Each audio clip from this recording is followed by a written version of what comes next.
And welcome to a special edition of Newsmakers. I'm Jerry Roberts. It is Friday, February 24th, 2023, and I'm very pleased and honored to welcome back to the program Santa Barbara Mayor Randy Rowse. Randy, thanks so much for being with us. And of course, on this program, we ask the existential question, why would a man who already fled the living hell of City Hall leave his retirement and decide to go back into the flames? Let's start right off. We've had a lot of commentary and a lot of developments in this shooting on December 18th, fatal shooting of a fellow from Ventura who was here celebrating with his wife. And since then, there have been a couple other arrests, and there have been another incident or two. When I interviewed the chief, the police chief, a couple of weeks ago, Randy, she said, we do not have a gang problem. Yes, we have some gang activity, but we don't have a gang problem here in the city. Do you agree with that? Well, let's put it that way. That's rather amorphous definition of what a problem is. What a problem is that it does exist. Is it pervasive? Should we not venture outside of our doors into certain neighborhoods? I would say no. We certainly, we went through this years ago, and you guys remember when we had the gang injunction on the docket and what we were going to do about that. And one of the lessons that I learned out of that was, at the time I was supportive of it because the DA was supportive, as was our police chief. But it's also, you fall down that slippery slope of profiling, and you get into an entire neighborhood or a population that isn't really involved, but suddenly everybody kind of assumes they're involved, and it can be a negative thing. So when you have a problem, yeah, I mean, any gang presence or any gang activity is a problem. Is it getting worse? Define the town? I don't think it is. Is it getting worse? I think it's probably since you became the mayor, right? Yes, as I became the mayor, it's all these middle-aged, these senior surfers on the Mesa are being a bit of a problem. It's no, I don't think so. In my years being here in Santa Barbara, I've seen it, the ebb and flow. There's been some tremendously horrible activity in North County about it. There's a couple of, you have like the kids that do these kind of activities, and are they in the gang, or they just kind of, acting out or doing whatever. But then you have other places where the cartels and the real serious, M1 type of thing go on. And, we've done a very good job of being vigilant about that and trying to stay on top of it. We're constantly in the neighborhoods. Matter of fact, the chief and myself and Barbara Anderson and groups of neighborhood activists go out and we walk on State Street. We walk on the west side. We walk on the east side. Our next walk is going to be up in the Cumbre area, mostly to, be out there, be a face in the neighborhood, knock on doors, talk to businesses, residents come out and talk to us. And we try to do that as much as we possibly can to say, we're out here, we're aware, and we're ready to talk anytime. Josh, you had an interesting piece this week about weapons being confiscated in schools. Do you see a relation between that, Randy, and what's going on the street? Well, I talked to Hilda soon after that came out. By the way, we happened to be in another meeting, and there were more pieces of contraband picked up, but part of it is just the diligence and the awareness of staff and making sure they're staying on top of it. Part of it is kids being aware and saying, hey, Johnny's got a box cutter, that kind of thing. I don't see it as a wave or a trend per se. Certainly it's disturbing. And, as we look at the strange activities, the really negative activities across the nation, you start thinking, do we harden our schools? Do we go to, TSA kind of entrance and exits to the schools? Do we want to go that far? And I don't really know the answer. The good part is I don't see a lot of activity per se, more than usual on campuses. Certainly, we had the school resource officers and there's some pushback about those back and forth. I've always liked them, but some of them came back off campus. So I don't really know, but I don't, when I go on campus, which I do pretty frequently, actually, I talk to student groups and whatnot. And it's always, I feel pretty refreshed when I come back off these high school campuses. I feel like there's some great kids, and there's some, fabulous people running around, and they're being kids, they're having fun. And, I don't know, it's not everyone, but I don't see any big trend or any big, dark foreboding cloud on the horizon. Josh, you want to jump in on it? Well, hi, Jerry. Hi, Randy. Appreciate the opportunity to be on the special show. I wanted to just maybe, Randy, ask you a little bit about the leadership issue on the crime. Obviously, we know Bill McFadden, the publisher of Newshawk, has called out the council a few times in his column. You among them. You finally had a letter that was published in Newshawk, and people have perspectives on this. There are people who obviously feel as though Bill is making a lot to do about nothing. And then there are people who feel, wow, I can't believe that this is happening in the city, and where's the mayor? So we can acknowledge those perspectives exist. Can you just maybe clear the air? Like, why not make a public statement in December after the homicide? Why not sooner than in February? So when something like this comes up, and I totally understand the public thing, and when it comes to Bill, as the old saying goes, you never pick a fight with a guy that buys his ink by the barrel. Is that when Mark Twain said that? But when something like that goes on, you follow the lead of your law enforcement professionals. And I probably know more about law enforcement than 9 out of 10 people on the street. I know almost zero. And so when they say we're in the middle of this investigation, this is the material released at the time, this is what the victim's family is being informed of and keep on top of. There's a time and a place to do things like that. As it turned out, the information was so sensitive that because of the delay in not delay, but in the lack of going out on and making a press issue of it for myself, we were able to make 7 successful arrests, recover a weapon, do a lot of things that may not have happened otherwise. I just ran into our district attorney yesterday on the street. He just goes, boy, your department did fabulous work on that case because it was careful, it was precise, and it was sensitive to the victim's family. So if you weigh both of those, would it have a press release earlier been better than not? I don't know, but I just know we got the guys, and I'm pleased about that, and I'm pleased about having careful, precise police work, and so is the DA, because all of us are tired of the kind of the catch and release nature of a lot of things that goes on in the criminal world these days. And so having good police work means you will have a better shot at a more successful prosecution and service of justice.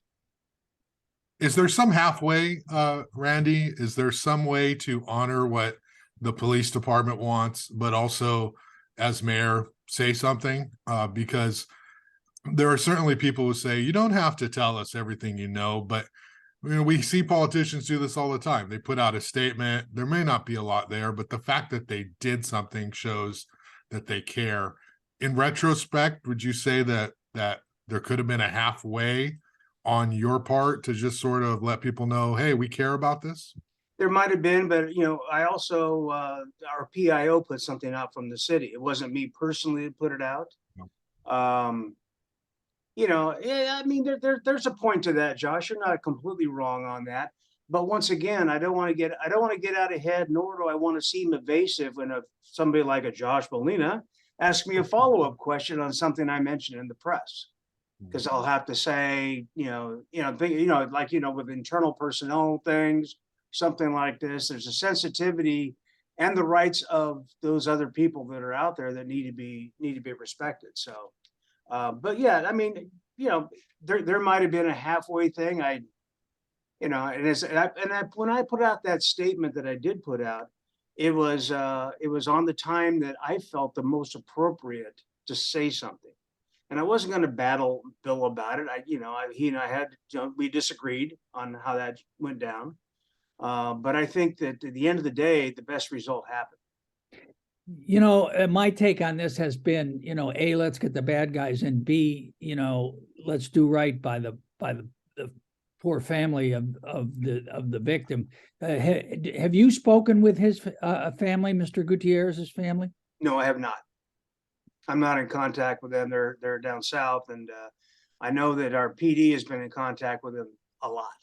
Yeah. Do you have any concerns that, you know, this is going to be bad for business, not to be crass about it, but that, you know, tourists might look at this, or prospective tourists, and say, wow, it's, you know, it's not safe in Santa Barbara?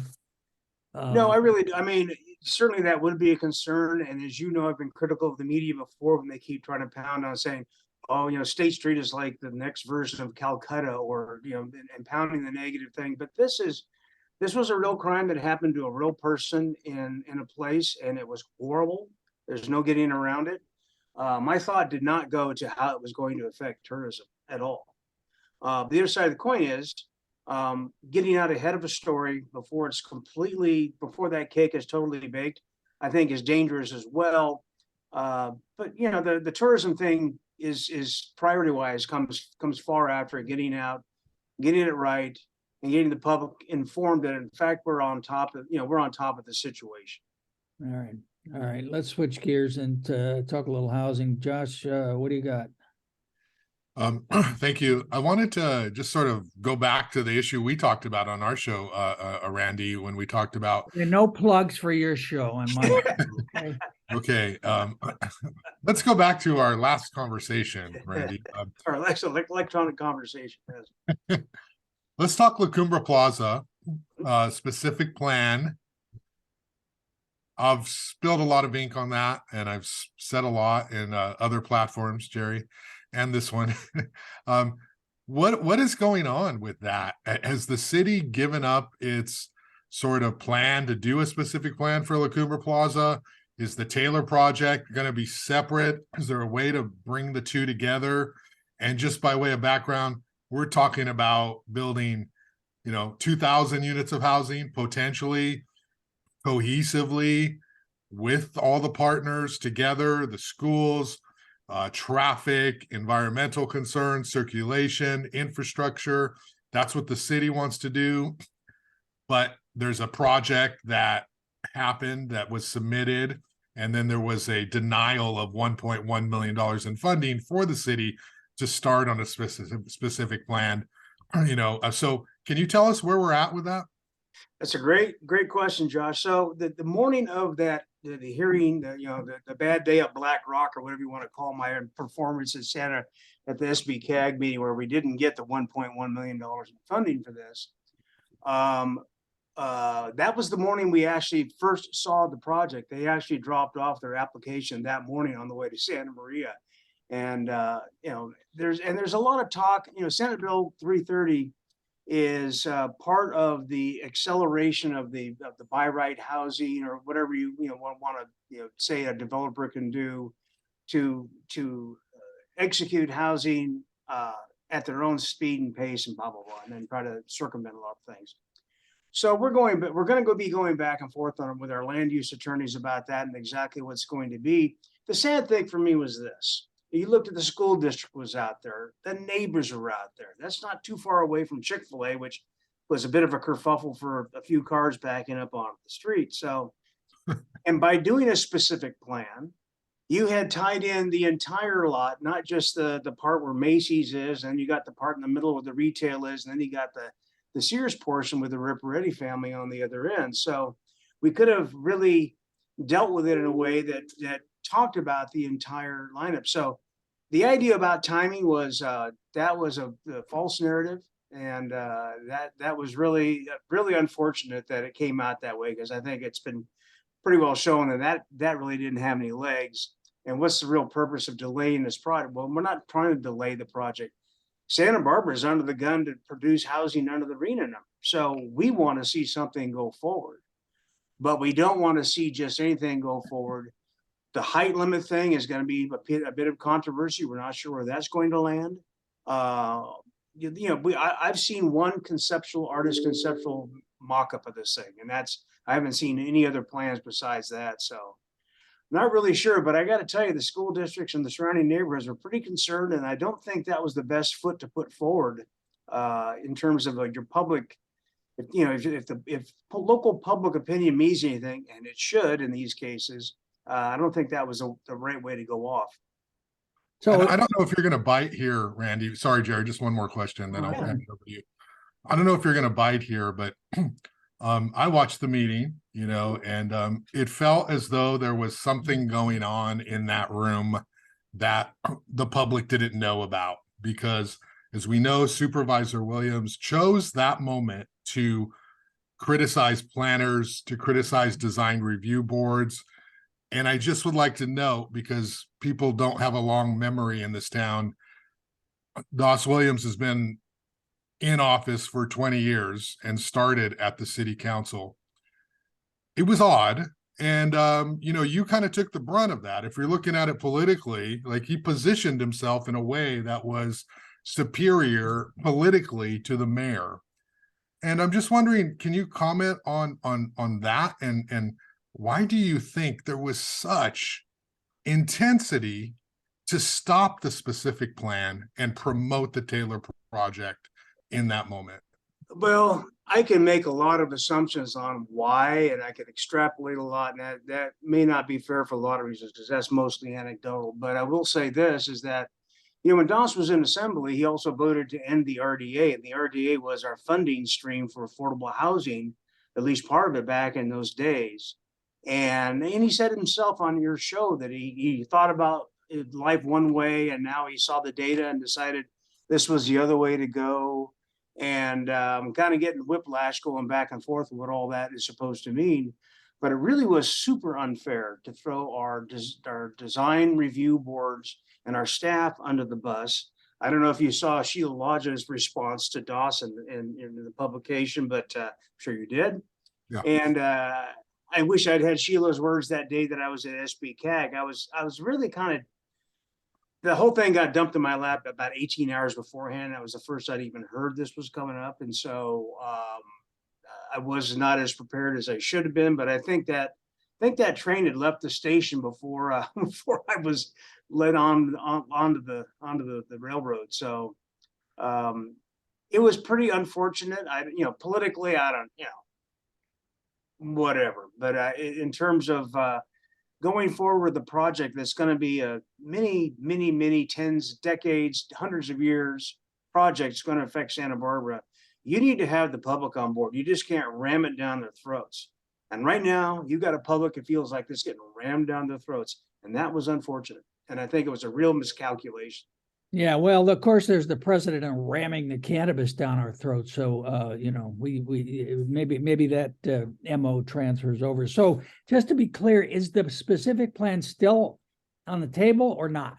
It could be. It could very well be. The problem is we don't have that money to develop the specific plan. It was that grant fund was funded. We asked for 1.2 million. We got 1.1. The scoring committee had us as the highest project because we were the one project dealing with housing, 2,000 units of housing. And like I said, those votes looked like they were counted before I got in the room. Not saying how, but it was really unfortunate because there's still going to have to be either separate development agreements. There's going to have to be CEQA. There's going to have to be all these things that go on with traffic mitigation that the specific plan really could have addressed within 18 to 24 months. So you're saying that the specific plan would not, or the process of getting a specific plan would not necessarily slow down the Taylor project? Not well. After it's all said and done, what you see in the paper, Macy's is going to be there till 2028. Well, and I think, and Eli Isaacson, our community development director, said these things are 18 to 24 months project. They're saying, oh, it's 5 years. I'm going, we have as much of an incentive. I mean, not financially, but politically and in a regulatory sense, incentive to get this done as the developer does. We want to get this done. We want to work with the developer, and having this thing starting out on an adversarial note is pretty unfortunate. And Randy, you can't, or you could say it, but maybe not want to, but I can. The votes were counted before. There was the South Coast, regional meeting the day before that SBCAG. We do know Ben Romo was working it with DOS's staff and others who are on the South Coast, board members. So the votes were absolutely counted. And the question is, though, is it just doesn't make sense as to why stop the city funding? Why it's $1.1 million. Everybody knows if you have an opportunity to get that kind of money, get it, take it. How does that stop anything else from happening? That's the weird thing. And also, those two committees rated it #1. It's scandalous. Like, I don't understand how that could get that far. And then all of a sudden, poof. Yeah. Well, like I said, I didn't have much of a run-up lead to get into this. I did get schooled that day. I don't usually like to function in those kind of ground rules, but I learned a couple of lessons. But yeah, you're right, Josh. I mean, these things were super highly ranked. If you look at the other projects, I mean, Santa Maria got $2.5 million and they're going to lay out some plumbing infrastructure, which is going to facilitate housing at some point. We were going to facilitate housing like now. And wow, I mean, like I said, it's still kind of a head shaker when I look at it now. Is the rest of the community thrilled about 2,000 houses on that footprint? Not really, but that ship sailed a decade plus ago during the general plan update. So that's been zoned for that for a while. And it can't be, that's probably not going to really happen. So there's still going to have to be, some public outreach and some town halls and all the kinds of things it's going to take. Otherwise, the public themselves might be the delay factor in this whole thing with, appeals and that kind of stuff. I mean, not the way I'm not a developer, but I wouldn't have started that way. Hey, let me ask, this is the guy at the bar question, but I spent back in my world. Okay, very good. I spent enough time in Sacramento to know how, the Bay Area specifically, representatives, kind of run the show. And in this case, this is being driven by Gavin Newsom and Scott Wiener, the state senator from and he's hoping soon to be a congressperson from San Francisco. But it just seems like they're really bullying local jurisdictions here. Why doesn't Santa Barbara get together with, Santa Maria and SLO and a couple of other jurisdictions and hire, Barry Capello to just push back on this thing and really test whether they have the power to do this? It just seems like everybody's kind of acquiescing to it. Funny you should mention that. I just got done. We have a mayor's meeting we just had. Every couple of months, I get together with all the mayors in the county, and we talk about issues just like that. Assemblymember Hart was a guest at that meeting this morning, and we talked about that very stuff. Huntington Beach is actually going to go to the mats with the state over this. And you're right. I guess it's that. I mean, number one, most people recognize that we do need to build some housing. I don't think anybody's going to argue too deeply about that. But with the Scott Wiener thing, where all of a sudden we're going to start ignoring CEQA. I mean, it's a government regulation that gets to get ignored for government projects or desires. It's a bit, it's a bit of a double standard. It's a big double standard. And so, like a lot of things, we're just kind of waiting to see what the rules are.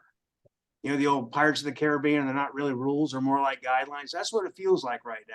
Every time we talk about a land use issue in council, it's kind of, well, let's wait 5 minutes and see what Sacramento is going to come down with, with now. And, whether it's going to be things like ADUs or this kind of density infill housing, and how do you provide the necessary infrastructure to suddenly, boom, put 2,000 residences in one place? Is the necessary infrastructure in place? That's why you have a CEQA process. That's why you do those things. Yeah. And it just seems like, completely riding roughshod over local control of, design, size, scope, everything else. They're going to tell Santa Barbara how, what's what. And it's nuts. It just really seems nuts to, and it's one of those hiding in plain sight things that it's like, what the hell is going on? You have a problem with the city of San Francisco telling us how to run our city? It's One size. But that's where they're Yeah, all well, from. no, you know, they've done a great job. Believe me, that's why I left 20 years ago. Yeah, take a walk downtown. No, man. but we just talked about that very thing today, Jerry, the frustration of the one size fits all policies on everything, whether it's homelessness, housing, transit, or whatever. And there are regional differences. There are even cultural differences. I mean, you know, what goes on in the Central Valley and what goes on here in the coast are two different animals and two different sets of desires and different sets of solutions. And yet, you know, of course, there's central government, but this is why you have your regional governments, and your city governments are the ones that are most responsible for your day-to-day quality of life. So that's why we're fighting all the time, because we're trying to provide our people with what they want and why they chose to sacrifice everything to live here, which is most of us have. And then to have some remote power say, well, okay, that was great, but we're going to build this skyscraper next to you and house everybody. Well, that's probably not the desire of people to sacrifice to come and live here. All right. What do we got? Josh, what do you got on State Street? Yeah, thank you, Jerry. Let's talk about State Street. And I want to ask you about Aaron Ashland. No, you don't have to comment, but wow. I like Aaron. Every time I interview him, he's always really good to me, but he's got a special place in his heart for you when he talks about State Street. It's good to have fans. You guys know what it's like having fans, you know. Oh, no one hates me at all, Randy. I don't know what you're talking about. But let's talk about State Street. Where are we at with our State Street master plan? We know the beloved Dave Davis. Everybody loves him. He's an icon. He's leading this effort. And every time we talk about this, it's like, hey, this has got to be a long-term plan. It's not going to be overnight. We got to do it right. We're thinking long-term. Don't think in the moment. You know, he talks about if you're short-sighted, then you can't see down the road, and that's not visionary. But at the same time, Randy, this is taking a long, long time, and State Street is looking like it looks. Good thing you're not paying that consultant by the hour. That's all. Randy, what's your take on State Street and an interim plan, a long-term plan? What can we do here? Well, as you know from my cranky missives and the things that I've said from the dais, I don't believe we have an interim plan, at least not one that's functional. And I also am a big fan of old friend of Dave Davis's and whatnot as well. But he's a little mad at me for saying that I'm confusing the issues. And the issues to me are pretty clear. I want an interim plan because I know, as does Dave, this is going to take a hell of a long time. Where, you know, the consultant work and our staff's work will be done on time. I'm convinced of that. They'll get their stuff done. And then it's going to be decision time. And after decision time comes funding time. And I'm thinking back to the general plan update. And I was on that as a citizen before I was on council. And we finally finished it up on council because we took most of the nasty bits and shoved them in a corner and called them the adaptive management plan. In other words, we didn't want to implement this stuff, you know, blah, blah, blah. Well, now we got State Street, which is you can argue whether or not it needs to be redesigned. My argument is does not need to be redesigned. It just needs to be, have a strategy. Okay, so I'm probably going to lose some of that. But and I have retailers come to me all the time from all over the country. They come in, and why they visit me, I'm not really sure what they think they're going to get out of me. But they'll say, we want to put one of our stores here. But yeah, what's going to go on with State Street? Because we do not want to open on a closed street. Now, I don't know anything about retail, but I'm listening to them, and its message is pretty consistent. And then what was frustrating to me was in the last meeting, they listed these, some successful promenades, and they listed Santa Monica. Right now, Santa Monica's at 40% vacancy, and they've really got a very serious street behavior issue right now. So here's my thing. The general plan update should go forward as it's going with that group and with the consultant to its fruition, which is going to be December 2023. Then it's going to come back out in the public for town halls, outreaches, or whatever, final decisions, planning commission, whatever. But in the meantime, we should have a way to bring that street back to vitality. because every consultant will say, number one, you don't close a slow street and decide and think it's going to be busy. Number two is those people that are property and leasehold owners on the street, you know, they don't have our pace of time. They need to get well now. And what is it we can do to make that happen? And I don't really have the magic bullet, but what we've got is not it. All right. What's do you want to give us an exact date when homelessness will be fixed, please? Yeah, let's see. Let me get my calendar out, Jerry. Got it right over here. We talked about that today too in our mayor's meeting with Greg. Boy, we should have just broadcast the meeting. I mean, yeah, well, what was frustrating? What's frustrating to me? I'll just talk and keep it in the eye here. But I think that there's a lot of consensus is that when you have large government programs, you know, and discussions about homelessness from the feds down to the state, down to the county, it's about housing first, which is great if that were all of the problem. But even the term homelessness connotes a simple problem with a simple solution. If they're homeless, you give them a home, problem solved. But we all know that's not everything. And in fact, as we don't deal with other things like substance use and abuse, with you know, dysfunctional family situations, with the kind of things that need to happen to make the whole thing at least livable, it'll never go away completely. I don't think that's almost even possible. But the way our laws are set up, especially here on the West Coast of Washington, Oregon to California,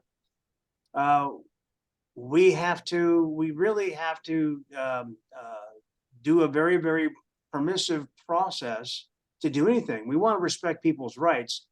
That's exactly what we need to do. But we have also no way to compel people to say, boy, you're not making great decisions. What if we got you some services? Well, right now we offered that and they go, no, go away, and we're stuck. That's all we have. So I think the pendulum is starting to swing slightly. Governor Newsom proposed his care court. He's getting beat up on that by the advocates in court right now. But solutions court was another thing. It's a citation-based way to look at it. But there's got to be some way to say, hey, you know, we have boundaries, we have rules, we all need to follow.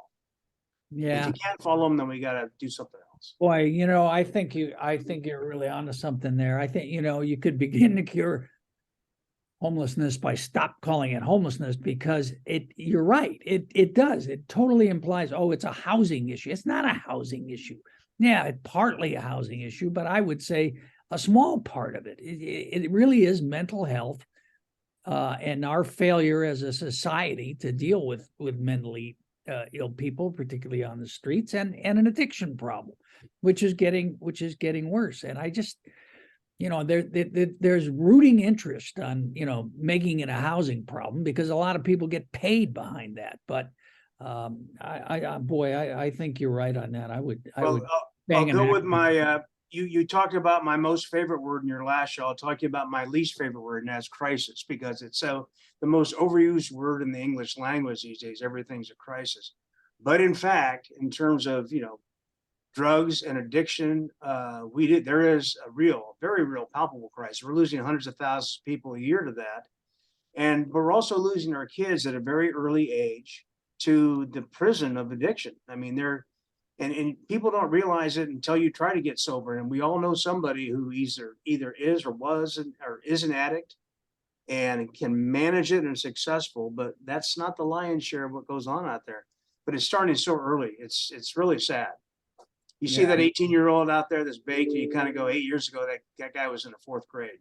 I mean, that's the kind of thing that wakes you up. Yeah.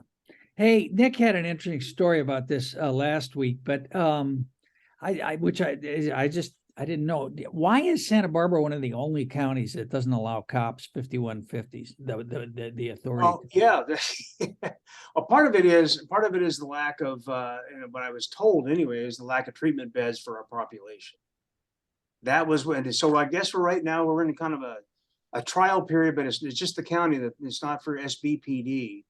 5150 is great if you've got the treatment beds. But if it's a 5150, kind of catch and release where we medicate you, we stabilize you, we throw you back out in the street, and then you stop taking your meds and you're a problem all over again.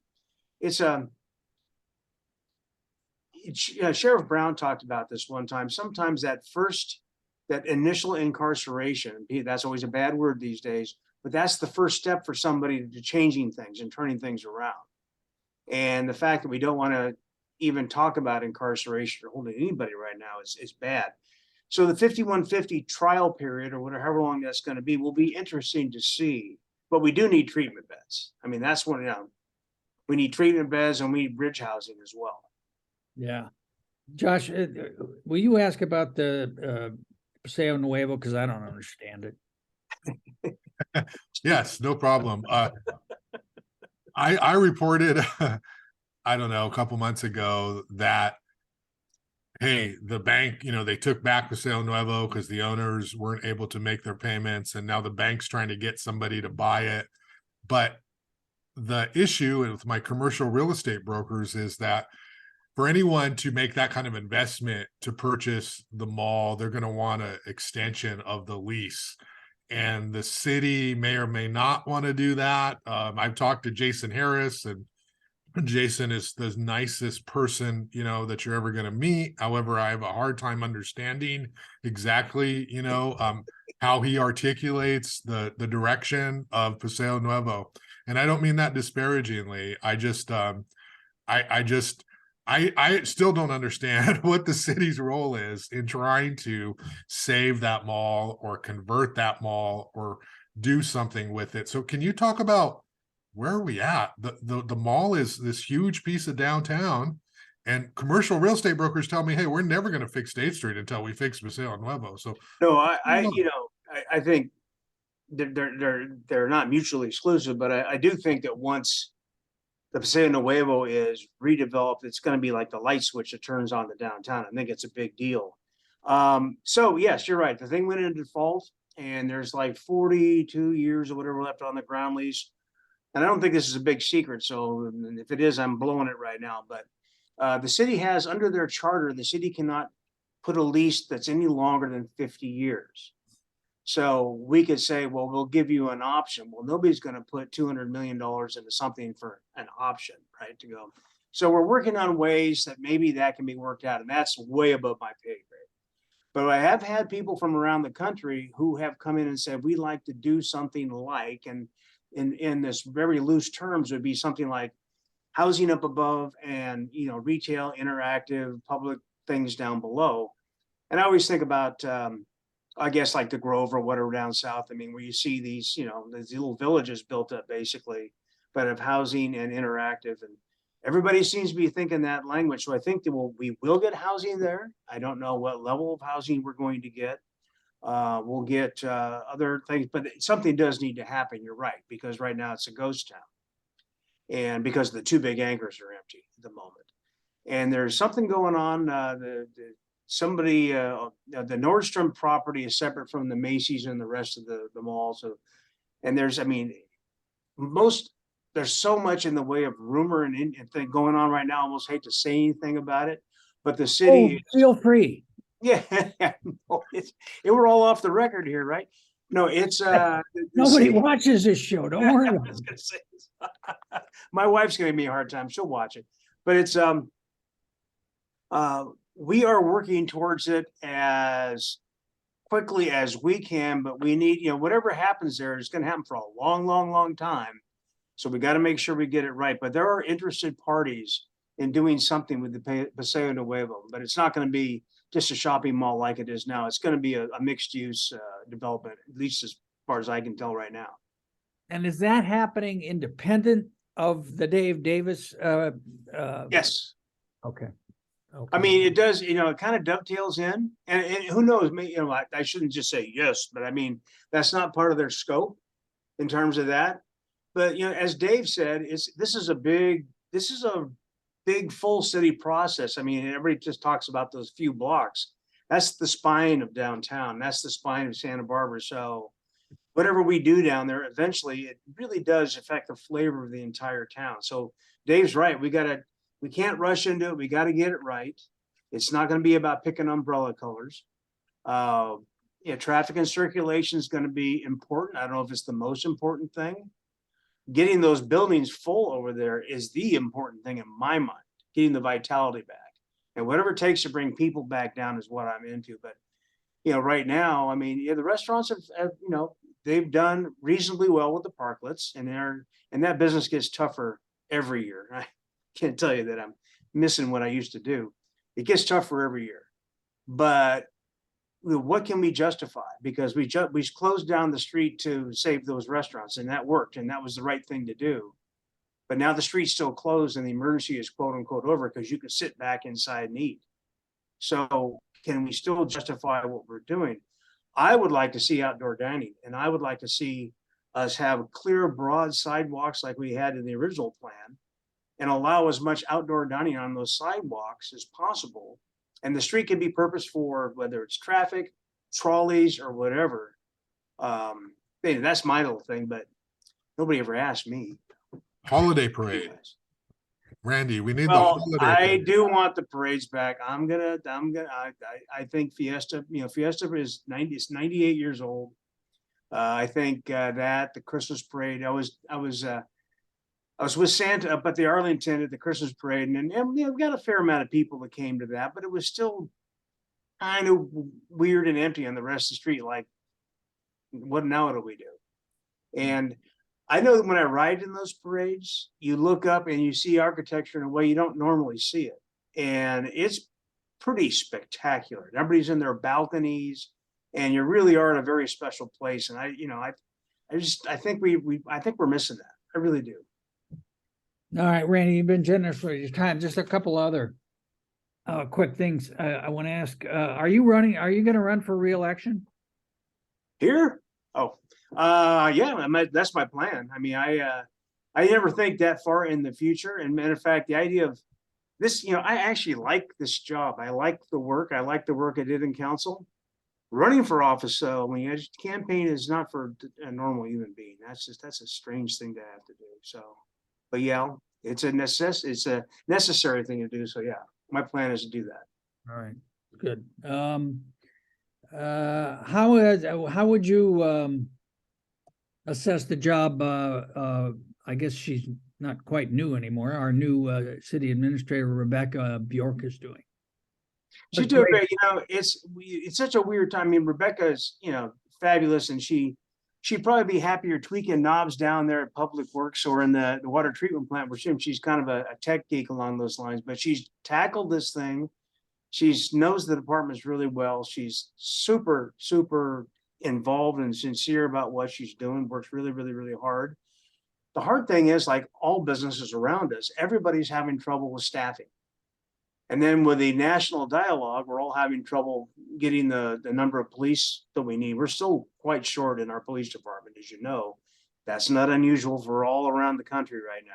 How many officers are we down? I think we're down almost 30 out of 142 sworn. So we're doing, I mean, we prioritize patrol. There's a lot of specialty things we've had to consolidate into patrol because patrol is number one, obviously. But going back to Rebecca, I mean, she's we're looking at some structural deficit of some kind, but she's a good leader. She knows how to handle department heads. She knows how to take people into battle, and I'm nothing but admiration for her at this point in time. Yeah, how much of the structural deficit is the result of pensions? Well, how much of let's see. That's to me, it's even worse than RENA numbers. You talk about an arcane formula to how to figure out what your pension obligation is. It is an expense that's assigned to each department.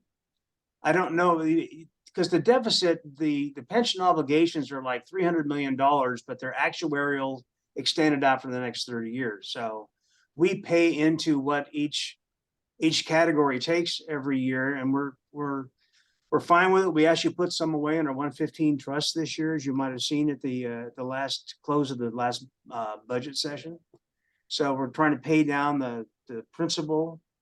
But I can't really identify how much of that would equal the deficit. But it's an ongoing expense. It's like saying, how much is your electric bill? mean to your house. But it's a growing liability, right? Yeah, well, haven't got our new numbers out, but yeah, I mean, it's growing for a couple of reasons. Number one, when salaries go up, obviously they go up with that. People are living way too long. We didn't, the actuaries didn't figure on that. So, and then when it's kind of a mystery to me because when the last big recession took down the pension funds, this big buildup and the run up in the stock market gave us a little bit of relief, but not complete relief. And you're kind of scratching your head over that. But, so they also are not allowed to invest in those super sexy funds anymore. So it's pretty steady Eddie stuff, which I think is the right way to go. But Hey, you talk to these guys, it's really hard to figure out how the formula works.